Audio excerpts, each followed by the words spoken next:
Jim Tafe deja I Ejam sotas gospas skrar baitik E pajaj la mojaj push Jaj keles molo nichoch chu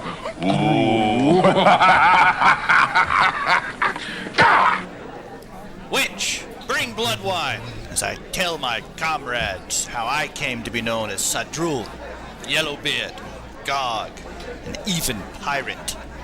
Toll to the Gates of Sto'vo'kor. I am Wamesh Wedge, a warrior of Sto'vo'kor.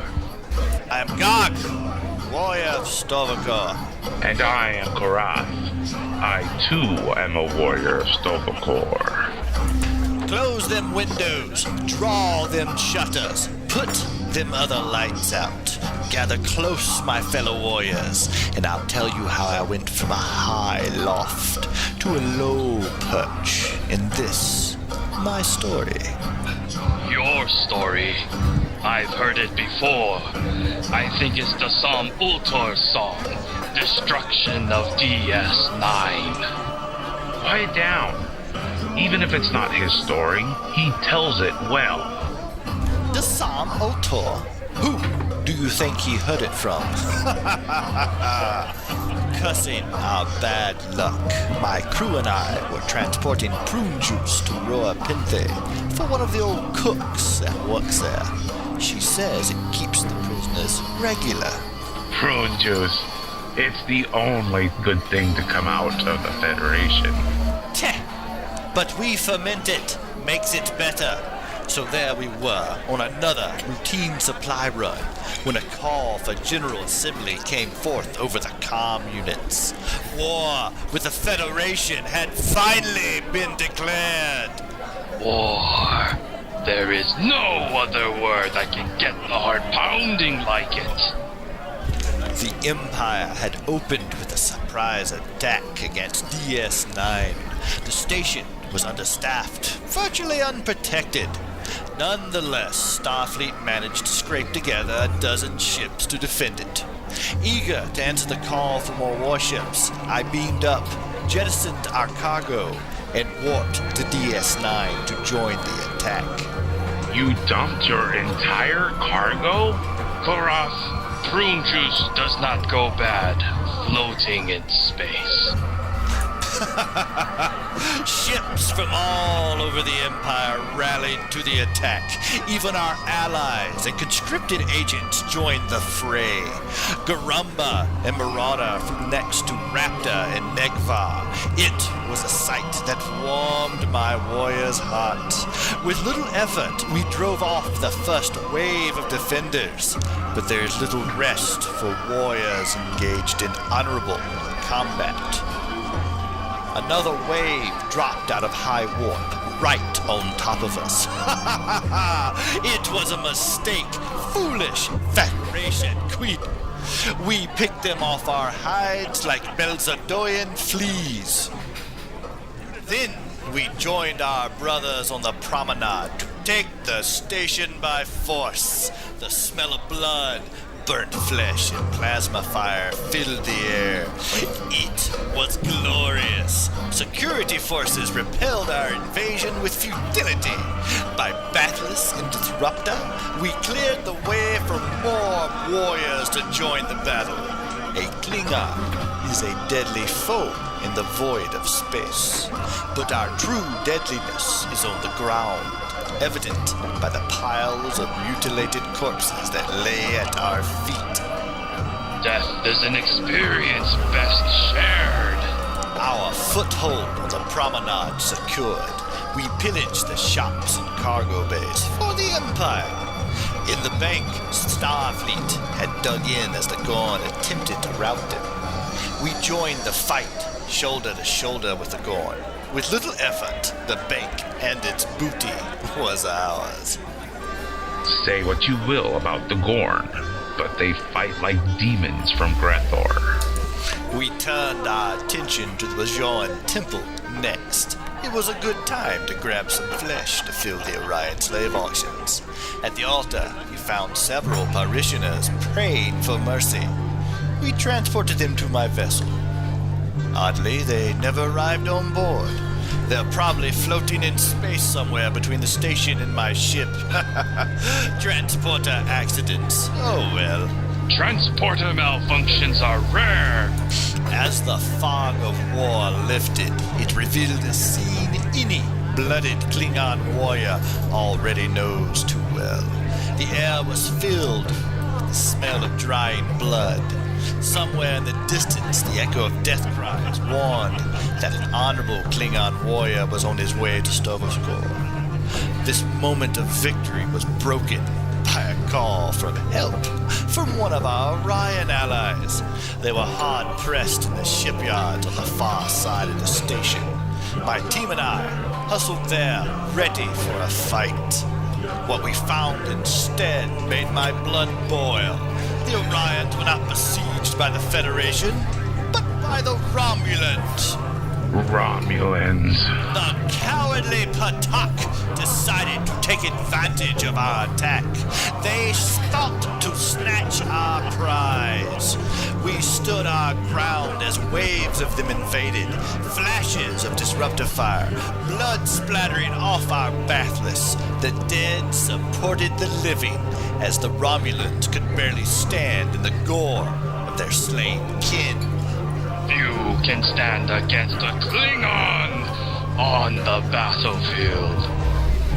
After the last Romulan fell to my blade, and the Orion captain had professed her gratitude for her rescue, we returned to my ship to teach these vultures not to steal the glory of conquest from a Klingon.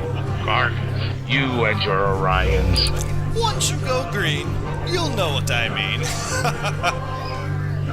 They are efficient at increasing morale and easing battle weariness. Not everyone has to negotiate with a Ferengi to have a good time. Gark, what happened when you returned to your ship? Battle! We dance the dance of death with these Denobian slime devils above the spires of DS9. The spirit of Kahless descended upon us. Our victory was assured. It must have been a glorious battle. It was. As the last Romulan ship was reduced to smoldering debris, the mighty Federation dispatched yet another fleet to attempt to take back their lost property. Foolish Federation Badak! The burned-out husks of their wrecked vessels joined those of the Romulan.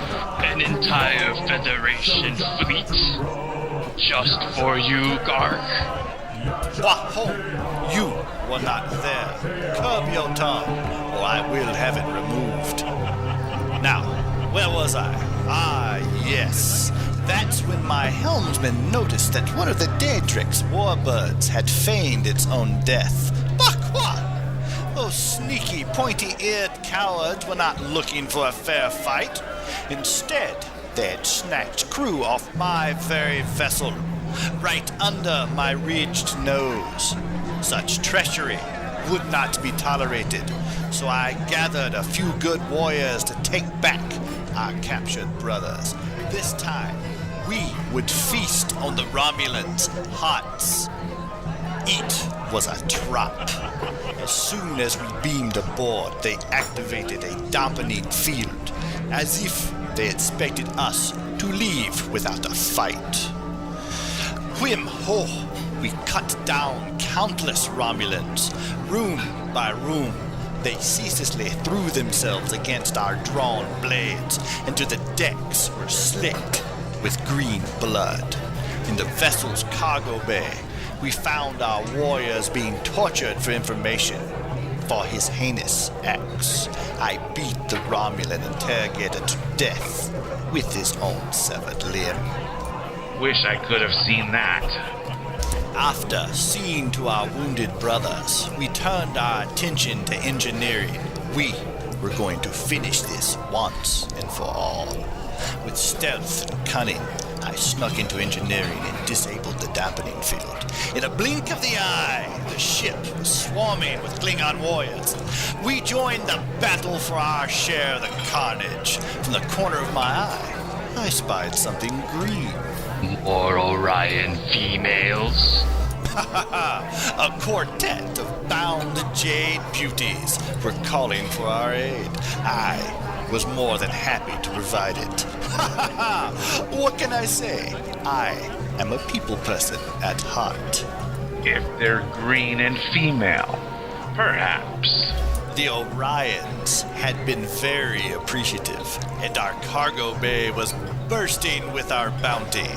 All was going well, and the songs of the day's deed still rang in my head. We returned to our ship to push forward to the next battleground. I was as pleased as any Klingon ever could be. That is, until I materialized in the brig of a Federation ship. Like a cornered dog, I raged against the cell, but the force field was sturdy. A most efficient use of your rigid head. The captain of the Starfleet vessel came to see me. He told me about his mission and how I came to be here. My great adventure had been a Federation lie, a trick by their secretive Section 31. My data stream had been caught in mid-transport. To the rest of my crew and the Empire, I had died in a transporter accident. It was all a ruse to test the mettle of the Klingon spirit. Section 31 has no honor. This deception echoes of Romulan tactics. So there I was, trapped. What glory is there for an imprisoned warrior? Honor requires that we escape or die trying. And that's when my clever science officer improvised a bomb that would either bring that force field down or kill us in the attempt. Either way, honor would be served. And since I am standing here now, it's safe to say that the bomb didn't hasten our journey to Sto'vo'kor. There is little that can contain a true Klingon. The captain threw his security forces against us, but to no avail. My science officer had another surprise lined up for the Starfleet Patak. By tying the replicators to the ventilation system, we flooded the ship with anethazine gas.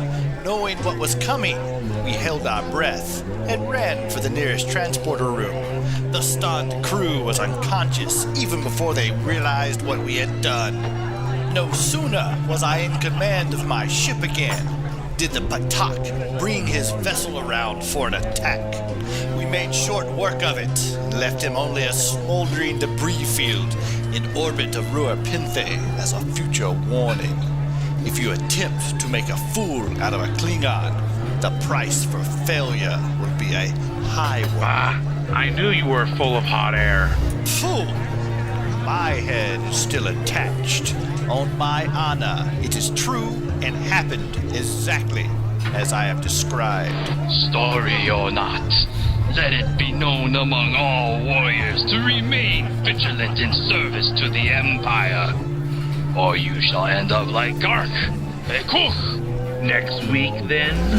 Next week, we will discuss the new weapons, kits, and skills that are being made available to us soon for ground combat. It seems my Queep engineer has finally found the power select option for orbital strike. Think, Galus. Now it doesn't just annoy my targets. Hail us at hosts@gatesofsto'vo'kor.com or leave your mark on our site, gatesofsto'vo'kor.com. And remember what is best in life. Crush your enemies, see them driven before you, and hear their lamentations from Grethor.